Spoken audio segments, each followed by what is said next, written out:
எவ்வளோ tank fuel இருக்குது எல்லாமே வந்துடும் நம்மளுக்கு. அடுத்து வந்து பார்த்தீங்கன்னா ட்ரிப்பு. இந்த ட்ரிப்பில் வச்சுட்டு பார்த்தீங்கன்னா மேனுவலாக செக் பண்ணுறது. ஒரு 5 லிட்டர் பெட்ரோலுக்கு எவ்வளோ ஃபியூல்னு பார்க்குற மாதிரி இருக்கும் உங்களுக்கு. அடுத்து எக்கோ அது ரியல் டைம் மைலேஜ்னு வாங்க. இது இந்த அவருக்கு என்ன ஸ்பீடில் இருக்கீங்க, அந்த ஸ்பீடுக்கு என்ன மைலேஜ்னு ஆட்டோமேட்டிக்காக ஃபிட் பண்ணி பார்க்குற மாதிரி இருக்கும் உங்களுக்கு. சப்போஸ் மைலேஜ் கம்மியாகிற மாதிரி ட்ராபேக் இருந்துச்சுன்னா இதில் வச்சுட்டு ஓட்டுங்க. நார்மலாக நீங்கள் 30ல் போனாலும் இந்த எக்கனாமி மோடு வந்து இது க்ரீன் கலர் லைட் எரிய ஆரம்பிச்சிடும்.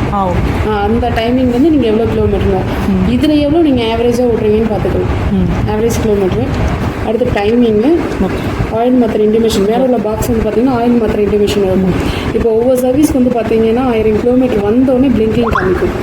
அதேமாதிரி எல்லா சர்வீஸ்க்கும் ஆயில் மாத்திர வேண்டிய நேரத்தில் வந்து இன்டிமேஷன் காமிக்கும். அது 2000 கிலோமீட்டர் இல்லை ஃபஸ்ட்டு 1000, 2000 சர்வீஸ் 4000 இப்படி சர்வீஸ் புக் எல்லாமே வந்துடும் உங்களுக்கு. அடுத்து வி பெல்ட்டுன்றாங்க. உள்ளே எப்போ இந்த கிளச் பெல்ட் தேய்மானம் ஆகுதோ அப்போ அந்த இன்டிமேஷன் வரும் உங்களுக்கு. இது இன்னொன்று சென்சார் வந்து பார்த்தீங்கன்னா உங்களுக்கு 7 சென்சார் வரும். எந்த ஒரு சென்சாரில் கம்ப்ளைண்ட்னா லைட் எரிஞ்சிக்கிட்டே இருக்கும். இப்போ எரிய காரணம் என்னன்னு பார்த்தீங்கன்னா ஸ்பீடாமீட்டர் கேபிள் இப்போ தான் மாட்டி வண்டி ரெடி பண்ணியிருக்காங்க. அதனால எரியும். ரன்னிங்கில் எடுத்தோடனே நம்மளுக்கு ஆஃப் ஆகிடும்.